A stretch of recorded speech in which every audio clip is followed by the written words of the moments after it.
ये दो तीन बातें बड़ी महत्वपूर्ण हैं। जब चारों ओर दूसरे किस्म की खबरों का कोहराम है, मैं कोहराम शब्द इस्तेमाल करूंगा, शोर छोटा है, तब आखिर मैं ये अटपटा विषय क्यों लाया? बहुत सरल विषय था, अयोध्या, उस पर चर्चा हो सकती थी। राजनीतिक तू मैं पर कभी भी चर्चा कर लीजिए। राफेल से क्या होगा, उस पर चर्चा कर सकता था। लेकिन मुझे लगा कि नहीं, मुझे वहां चलना चाहिए जहां जाना आज आवश्यकता है। कस्बा कस्बा, गांव गांव, तहसील तहसील, पेड़ पर, पंखे पर, रेल में, घर में, कमरे में आदमी खुदकुशी कर रहा है। कोई दिन ऐसा नहीं जा रहा जिस दिन किसी शहर में खुदकुशी के दो चार मामले नहीं आ रहे। ये अचानक बाढ़ क्यों आई है? हां, खुदकुशी पहले भी होती थी और आगे भी होंगी, लेकिन बाढ़ के रूप में कभी नहीं होती थी। बरसात के पानी में और जाड़े में कभी अचानक पानी बरस जाए, 10-5 मिनट को उसमें फर्क होता है। पहले की खुदकुशियां वैसी ही थी।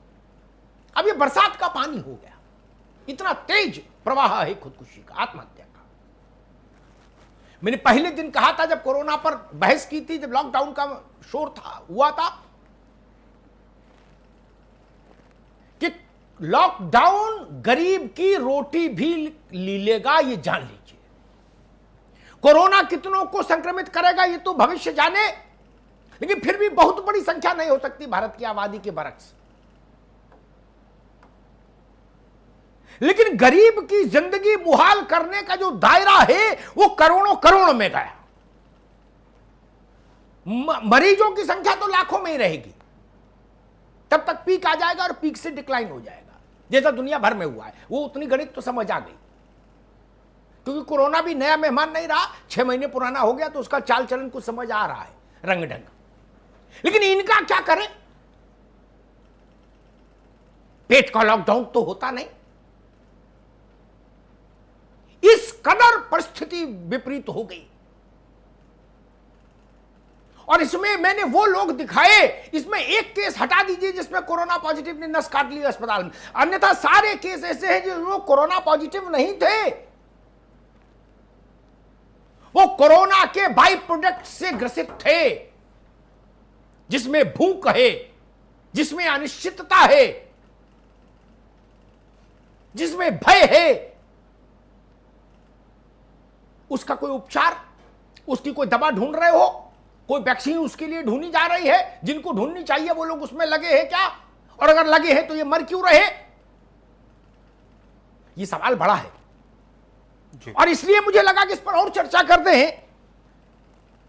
एक नौजवान माया नगरी में, जिसने कुछ फिल्मों में काम किया, कुछ सीरियल्स में काम किया, अच्छा अभिनेता था, भविष्य था उसके सामने, उसने खुदकुशी कर ली संदिग्ध परिस्थितियों। दुखद है, कोई भी व्यक्ति जीवन लीला समाप्त करे वो दुखद है, उस पर संवेदना होती है, शोक होता है। लेकिन पूरा देश ऐसा लग रहा है कि सब काम छोड़ के एक ही खबर में लगा हुआ है, सुशांत को किसने मारा, रिया पैसे ले गई कि वो अंक लोखंडवाल ले गई, कि कौन आया, गार्ड क्या बोला, चपरासी क्या बोला, कुत्ते ने क्या क्या सूंघा उस दिन, कुत्ते का इंटरव्यू है और कुत्ते के दोस्त का इंटरव्यू, मार बवाले जान है। टीवी देख लीजिए तो आपको वितृष्णा हो जाए। इतनी खबरें तो कारगिल में युद्ध हुआ तब नहीं हुआ, भारत पाकिस्तान युद्ध हो जाए तो शायद ना हो पाए जितनी यहां हो रही मुंबई में। नाना प्रकार के विद्वान ज्ञान दे रहे। बिहार के राजनेताओं पर भी मुझे बहुत आश्चर्य है, उनको मेरा प्रणाम पहुंचे। कोरोना और बाढ़, 1 करोड़ से ज्यादा की आबादी बाढ़ में डूबी है, लेकिन भैया सब कह रहे सुशांत सिंह को न्याय दिलाओ, उसको भी न्याय दिलाओ भाई। लेकिन ये जो 1 करोड़ डूब गए और हजारों कोरोना में मर रहे, उनका कुछ ख्याल करोगे कि नहीं? Right from Nitish Babu to BJP, RJD, JDU, सब झंडा लिए घूम रहे, बोले सुशांत को न्याय दिलाओ। 1 करोड़ सुशांत वहां पानी में बह रहे हैं, उनकी चिंता नहीं है। अस्पताल में बेड नहीं, और बेड घुस जाओ तो दवा नहीं, दवा है तो डॉक्टर नहीं, डॉक्टर है तो कंपाउंडर नहीं। और सरकार झंडा लिए घूम रही है कि सुशांत को न्याय दिलाने की लड़ाई लड़ रहे हैं। उसके पीछे बीजेपी, बीजेपी के पीछे आरजेडी और शेखर सुमन और शत्रुघ्न सिन्हा भी, जो फिलहाल किसी पार्टी में सक्रिय नहीं, वो भी झंडा लिए हैं। अच्छी बात है, लेकिन ये जो मेरे सुशांत है, ननकू और रज्जाक जो रोज मर रहे हैं, इनका पुरसन हाल कौन? इनकी मौत का जिम्मेदार कौन? सारे चैनल पूछ रहे सुशांत की मौत का जिम्मेदार कौन?